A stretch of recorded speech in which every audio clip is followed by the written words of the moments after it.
നമസ്കാരം. പറയേണ്ടത് പറഞ്ഞു എന്നുള്ളത് തന്നെയാണ് വ്യക്തമാക്കുന്നത്. അതായത് രമേശ് ചെന്നിത്തല നരേന്ദ്രമോദിയെ വെല്ലുവിളിച്ചിരിക്കുകയാണ്.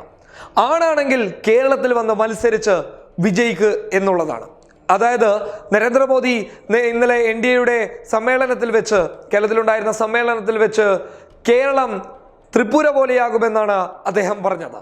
അതായത് ത്രിപുരയിൽ ഒന്നുമുണ്ടായിരുന്നില്ല, പൂജ്യത്തിലായിരുന്നു BJP ഉണ്ടായിരുന്നത്, പിന്നീട് വളർന്നു വന്നതായിരുന്നു എന്നുള്ളതായിരുന്നു മോദിയുടെ വാദം. എന്നാൽ ഈ വാദത്തെ പൊളിച്ചടുക്കിക്കൊണ്ടായിരുന്നു രമേശ് ചെന്നിത്തല ദില്ലിയിൽ ചേർന്ന ഹൈക്കമാൻഡ് യോഗത്തിന് ശേഷം മാധ്യമങ്ങളെ കണ്ട് സംസാരിച്ചതിൽ അദ്ദേഹം തുറന്നു പറഞ്ഞത്. അതായത് ത്രിപുരയല്ല കേരളമാകാൻ വേണ്ടി പോകുന്നത്, മറിച്ച് രാജസ്ഥാനും മധ്യപ്രദേശും ഛത്തീസ്ഗഡിലും സംഭവിച്ച അതേ രീതിയായിരിക്കും കേരളത്തിൽ ഉണ്ടാകാൻ പോകുന്നത് എന്നുള്ളതാണ് രമേശ് ചെന്നിത്തല മോദിക്ക് മറുപടി നൽകിയത്.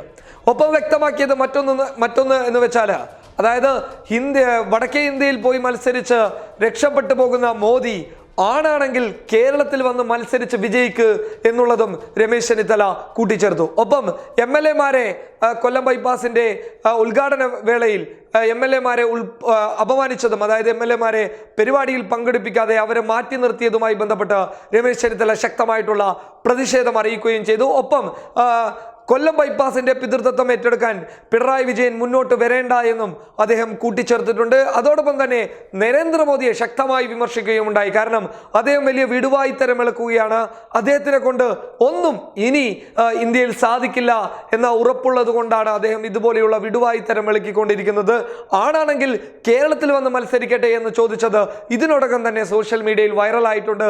പ്രതിപക്ഷ നേതാവ് ചിലപ്പോൾ മോദിക്കെതിരെ ശക്തമായിട്ടുള്ള വിമർശനം ഉന്നയിക്കാൻ കാരണം എന്തെന്ന് വെച്ചാൽ ലോക്സഭാ തിരഞ്ഞെടുപ്പുമായി ബന്ധപ്പെട്ട് കോൺഗ്രസ് BJPക്കെതിരെ ശക്തമായി മുന്നിട്ടിറങ്ങുന്ന സാഹചര്യത്തിൽ കേരളത്തിലും അത്തരത്തിലുള്ള ഒരു പോരാട്ടം BJPക്കെതിരെ ഉണ്ടാകുമെന്നുള്ള ഒരു പ്രതീക്ഷയാണ് പ്രതിപക്ഷ നേതാവിന്റെ ഈ വെല്ലുവിളിയിൽ നിന്ന് മനസ്സിലാക്കുന്നുള്ളത്. ഹൈക്കമാൻഡ് ഈ വിഷയം കൂടിയാലോചിച്ചപ്പോൾ വ്യക്തമായ മറ്റൊരു കാര്യം എന്ന് പറയുന്നത്, ലോക്സഭാ തിരഞ്ഞെടുപ്പിൽ ഏറ്റവും അധികം ചർച്ച ചെയ്യപ്പെടുന്നത് BJP എങ്ങനെ ഇല്ലാതാക്കാം എന്നുള്ളതാണ്. അതായത് പല സംസ്ഥാനങ്ങളിലും BJP ഇല്ലാതാക്കാൻ വേണ്ടിയിട്ട് സഖ്യമുണ്ടാക്കിക്കൊണ്ടിരിക്കുന്ന കോൺഗ്രസ് കേരളത്തിലും BJPയെ തറപറ്റിക്കാനുള്ള ശ്രമം നടക്കുന്നുണ്ട് എന്നുള്ളത് തന്നെയാണ് ഈ വാദങ്ങളിൽ നിന്ന് വ്യക്തമാകുന്നത്. News desk public Kerala.